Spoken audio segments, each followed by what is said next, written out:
Hey, what is up guys? Welcome back to the channel and welcome back to Gran Turismo 7. So today is update day for 1.42, and whilst that's been fairly disappointing, I can at least inform you that this week, in terms of the weekly events which have been continuing on since 1.40, are actually rather quite decent and, you know, decently rewarding, especially in comparison to some of the more recent weeks that we've had. So in terms of the events themselves, this is January week 4. As you can see, we've got the typical 5 events with the third place or higher goal. In terms of the first event, we've got Goodwood Motor Circuit with the Sunday Cup Classic, the Silvia Sisters over at Depp Forest Raceway Reverse. Then we head over to Grand Valley Highway 1 Reverse for Race of the Turbo Sportscars before a brand new special event appears, once again with my personal favourite, the Civic Type RE K1 make. That is over at Brands Hatch Grand Prix Circuit. And then finally we finish up with the World Touring Car 800, which is over at Tokyo Expressway East Clockwise, or better known as the Tokyo Grind layout. Now in terms of the rewards, they are rather quite rewarding, to be honest. Not only is the payouts rather quite decent for a lot of these events, meaning that you're going to earn around about, I'd say probably 300 to 500k minimum in terms of those events. We also have a 100k ticket, a 150k ticket and 500k, meaning that we get a nice chunk of change to obviously go ahead and splash on some of the update. Whilst there isn't much, it at least kind of, I guess, recuperates the cost that we're going to be putting out on cars, upgrades, and I guess just messing around with the chimney, since that's really all that's there. So let's head over to event number 1 and do a quick overview and a look at what to expect from this event. So this is the Sunday Cup Classic, better known as basically the easiest events in the entire game. Obviously catered towards an open class of classic vehicles ranging from, you know, Samba buses upwards of Alfa Romeo Giulia. So in terms of this event, I headed over and started using my S-Barca Tourer. This is the sort of big old tank looking car from the sort of 1920s, which I think is a seriously cool looking vehicle. So as always, when it comes to these events, I will run them on the hardest difficulty and attempt to use cars that I don't necessarily use a lot, or maybe just cars that have been sat around in the garage for far too long. Some of these cars that I end up using are literally cars I have never used in the entire game, which in my opinion is the best way to tackle the weekly challenges. It does allow you to use a, you know, different plethora of many different vehicles, ranging from things like this, the S-Barca touring car, which is a bit of an oddball in GT7 and looks completely ridiculous, all the way upwards of maybe some of those supercars that you forgot might actually be in the game, which has happened to me on numerous occasions, including some of those McLarens and such. So in terms of this event right here, I would actually say it's perhaps one of the harder of the Sunday Cup events, mainly because the sort of layout itself is rather quite quick. If you do want to kind of cheese it, you can end up using a very quick car, but if you're going to be using a classic, this little Alfa Romeo out front seems to absolutely run away.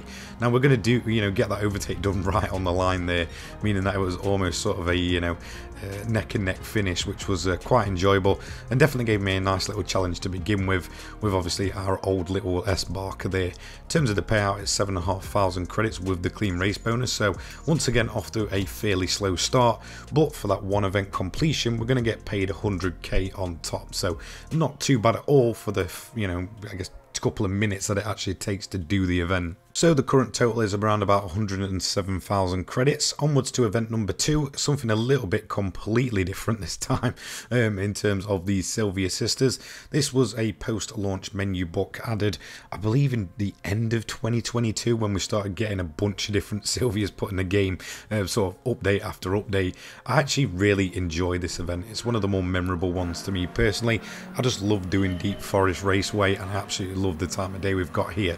And as well as the Silvias, if you tune them right, you can pretty much make them flamethrowers, as you can see. So I had genuine enjoyment actually going back and doing this event. I know a lot of people are really against the Silvias in this game because there's just sort of so many of them, but I genuinely do find these events rather enjoyable, especially as a bit of a JDM enthusiast myself. Now in terms of the event that I'm using here, I'm using pretty much a fully upgraded Silvia that is running on the standard engine, so the SR20.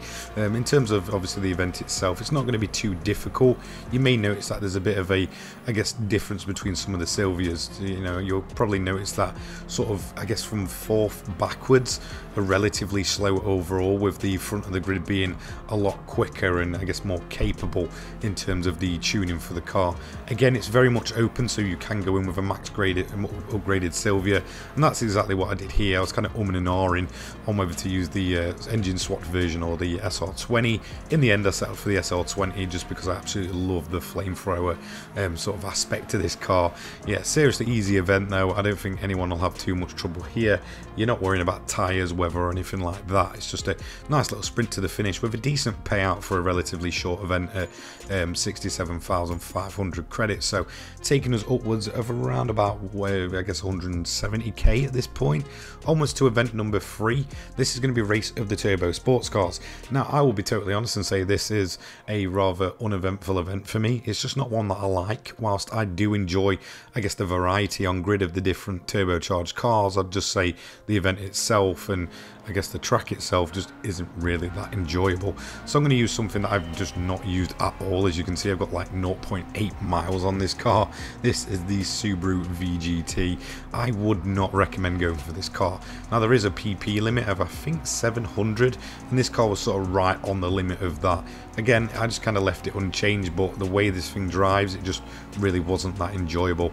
We did have a decent amount of straight line speed like most of the VGTs do, but in terms of through the corners, this thing just has a seriously awkward way of getting through them. Definitely not as kind of performance orientated as it actually looks overall. I definitely expected it to be able to sort of clear through the corners and maybe have a bit of a lower top end, but turns out it's pretty much roles reversed there in terms of this Subaru. In terms of the event though, it's again just one of those where the front of the grid is massively ahead of the rest. You'll probably find that the cars end up in sort of their own groups. You've got some really slow cars towards the back, some fairly decent ones in the middle, but then towards the front you'll probably see a bunch of Hondas, Nissans and such, basically kind of pulling away with it. So just ensure that you've got enough pace to be able to catch them, and to be honest, you'll probably be able to do this rather quite easily. Overall, not too challenging of an event, just rather quite boring and dull. In terms of the payout though, we didn't manage to get the clean race bonus, but if you do end up with it, expect another 45k on top. However, we do take away the 150k ticket, taking our earnings upwards of around about 300,000 credits already. In terms of the fourth event though, this is going to be the special event. It seems like once again this is becoming more of a weekly thing. Whilst at first it was kind of, not very commonplace to see the special events, it feels like almost every week we are getting these special events. Again, hopefully Polyphony just turns these into a menu book, because the one-weight racing is absolutely fantastic. Now, usually I would go for something that keeps it very level, one of the Civic touring cars, keeping it standard, keeping it on the same compound of tyres and having some very close racing, but I thought I'd go for something different. I went for my EK with the K20 engine swap, basically fully upgraded on racing softs, and I basically decimated the AI. They were no problem at all, and I'm assuming this is the way that most people will go, just wanting to kind of get this event ticked off. I'm not a massive lover of Brands Hatch. I much preferred it when we had these at Watkins Glen, so for me that event was just much more enjoyable, and I think because of that I just kind of wanted to get this one out the way and done with. But again, there's nothing wrong with seeing those one-make Civic races. I think they make for some fantastic racing, but I really do hope that Polyphony kind of, I guess, take these events like the Radicals, the Civics and such, and just turn them into their own menu books. It kind of makes sense, and again it just kind of gives me those sort of older Gran Turismo game vibes with the likes of the Civic races and the one makes from all the way back in Gran Turismo 2 and such. So I don't think many people will have much difficulty with this one. Again, if you just go overpowered like I did, you'll probably manage to pull out a decent gap. I think I managed to get a gap of around about 43 seconds come at the end of this event, and that is going to give us stamp number 4. And in terms of the payout, it's again not too shabby, around about 117,000 credits, meaning that we're almost up to around about 500k at this point just from the events alone. Now we have the big one of the bunch. This is typically the longest one, like always with the last race. In terms of this one, you will need a bit of strategy probably, and obviously it will give you the most payout of the bunch. Still not great though. With a clean race bonus you're looking at 300k for this one, and it was one of the events that I absolutely, I guess, slated when it was first released for just ignoring what players wanted. Whilst it was a longer event, the payout just not great. Now I went for the 787B. For me, this is just old reliable. In terms of the fuel consumption and tyre wear, it's perhaps one of the best cars in the game, if not the best. However, here it does seem like the tyre wear and fuel usage is massively turned up in comparison to a lot of other events. In terms of contact, as you can see, I did manage to get a little bit of contact there, but I do end up still taking a clean race bonus. The way I recommend doing it is running fuel mix 1 on the straights and then running about 4 to 6 on the rest of the track, very much like the Tokyo ground itself, exactly the same layout. I recommend once you start getting towards the midpoint of this race to begin to keep an eye on that weather radar. There is a chance here that the weather could absolutely just hail it down and you can get yourself stuck out in the middle of the track, so just keep yourself ahead of the curve and sort of monitor the weather. Whilst I did get a fair bit of rain, it really didn't stick around long on it. It ended up being rather quite patchy towards the end of it, so it didn't really affect my overall race. However, when I've raced here in the past, it has basically been a full wet race as well, so just again keep your eye on the weather radar and you should be all good. In terms of the halfway point, you'll see a bunch of different strategies. We've got cars on softs, cars on mediums, and they will begin to pit around about lap 5, with a few more kind of pitting towards the latter stages, either on a 2-stop or just trying to do a long stop, basically a 1-stop. In terms of your pit stop though, I do recommend taking it just after the halfway point. For my Mazda here, I ended up drinking much more fuel than I expected, and I also noticed that the tyres start dropping off a lot more. Again, it does seem like that is turned up, at least for this event. However, that's not going to be a problem for us really in terms of taking the pit stop. We can manage it and still push out a big lead. I will actually leave a link in the description down below to this 800 pp build. It is rather quite overpowered and it is fantastic for both Sardinia and Spa if you're still kind of going around and grinding those events at this point. So in terms of the event itself, it will end up becoming dark sort of around this point, around the midpoint onwards. So again, if you're not a confident driver in the dark, just be aware of that. Now, as you can see, as we're coming towards the end of lap 9, we've got a bunch of other cars that are beginning to pit as well. So, like I said, alternate strategies. Just be aware as well of traffic. If you do start pushing rather quite hard, or you're having a very, very good run with very little rain, there is a chance that you're going to run into a ton of the AI. And if you know from the 600 pp grind, Tokyo can be a bit of a nightmare for getting that overlapping done. So just be aware of them and just kind of expect them to do the unexpected. We did manage to take the win though, rather quite easily, almost lapping the entire field, managing to get past second place there right at the end.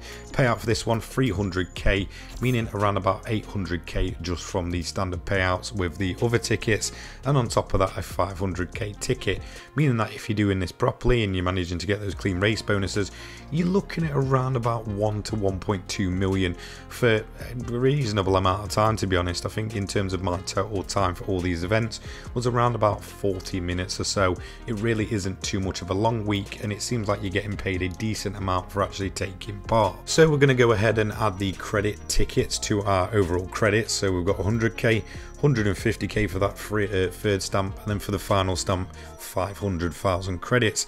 I think we started off with just over 9 million or so once we started this, so decent takeaway in the end, and I'm not going to bother complaining. So that is this week. I think we're on like week 14, 15 overall, and it's obviously the first week since update 1.42.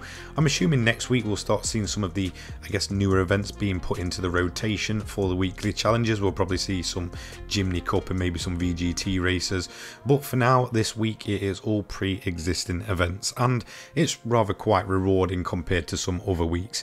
Let me know what you think of this week's event, and I will see you next time. Take care guys, peace.